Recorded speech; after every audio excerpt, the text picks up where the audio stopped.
Good morning మీకు. Good morning కదా. Good morning. Good morning. Yeah ABN ప్రేక్షకులకు నా నమస్కారాలు.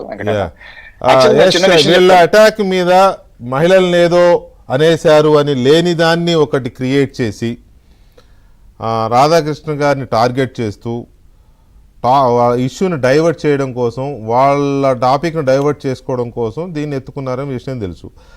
మహిళల మీద మాట్లాడారు అనే ఉద్దేశంతో చేసిన దీన్ని మీ విశ్లేషణ ఏంటి? దాని మీద మీ టేక్ ఏంటి? అన్న నేను 2 పాయింట్స్ చెప్తాను.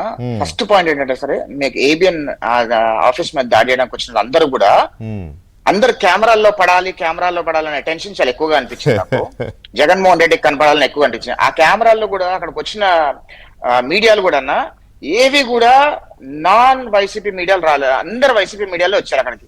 పేర్లు ఉచ్చరించదలుచుకోలేదు కానీ వాళ్ళే వచ్చారు. చెప్పరాదా? ఏముంది మొహమాటం, ఏముంది అందులో? Neel media, cool media both.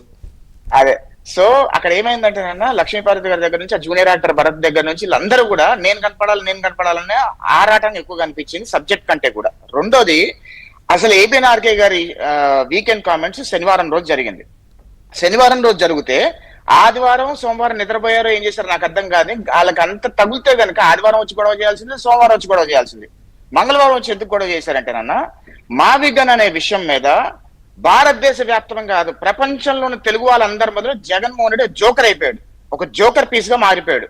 ఆ జోకర్ పీస్ గా మారిపోయి దాని నుంచి డైవర్షన్ కోసం ఇప్పుడు ఏబిఎన్ ఆర్కే గారి మీద దాడి చేస్తే కనీసం మావిగన్ విషయం మీద ఏదన్నా కొంచెం అన్నా ప్రజలు డైవర్షన్ అవుతారనే ఒక నీచమైన కుట్రక్తర లేపి ఈ రకంగా చేస్తున్నారు. అదే కాదన్న, ఇప్పుడు ఏబిఎన్ ఆర్కే గారి మీద దాడి చేశారు. దాని మీద దాడి చేస్తూ క్రిస్టియన్ సోదరులకి హిందూ సోదరుల మధ్యలో మతాల మధ్యలో కుంపట్లు పెట్టడము, ఇలా మహిళలను తిట్టారని చెప్పి ఒక రకంగా విష ప్రచారాలు చేయటము, సొంత చెల్లినే నీచంగా తిట్టించిన జగన్మోహన్ రెడ్డి ఈ రోజు మహిళల గురించి మాట్లాడుతున్నారంటే చాలా హాస్యాస్పదంగా ఉంది.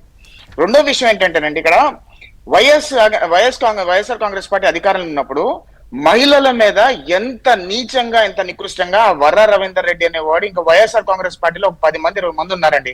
వాళ్ళందరూ కూడా ఎంత భయంకరంగా మాటలు, ఎంత అవహేళన చేశారు. మా తెలుగుదేశం పార్టీలో ఉన్న ఎమ్మెల్యేలు, మహిళా ఎమ్మెల్యేలను అయితే ఎంత నీచంగా మాట్లాడారో మనం చూసాం.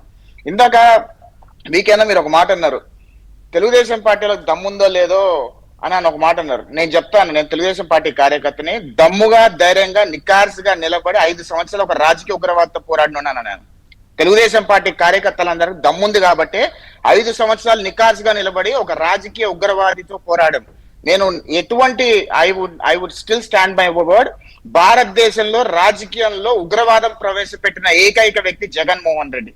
జగన్మోహన్ రెడ్డి అనే వ్యక్తి 5 సంవత్సరాలు ఆంధ్రప్రదేశ్ రాష్ట్రాన్ని ముఖ్యమంత్రిగా పనిచేసి ఏ రకంగా రాష్ట్రాన్ని సర్వనాశనం చేశాడో తెలిసి మళ్ళీ చంద్రబాబు నాయుడు గారు ముఖ్యమంత్రి అయిన తర్వాత ఆంధ్రప్రదేశ్ రాష్ట్రానికి ఈ రోజు రాజధాని, ఏకైక రాజధాని అమరావతి అని చెప్పి బిల్లు తీసుకొచ్చి ఇక్కడ చట్టసభల్లో పాస్ చేసి మళ్ళీ కేంద్ర పార్లమెంట్ లో రాజ్యసభలో పాస్ చేస్తే అది జగన్మోహన్ రెడ్డికి నచ్చక మావిగన్ ఒక మాట తీసుకొచ్చి దానిలో జోకర్ అయిపోయి దాని నుంచి డైవర్షన్ తీసుకొచ్చి ఈ రకమైన కుట్రలు పడటం.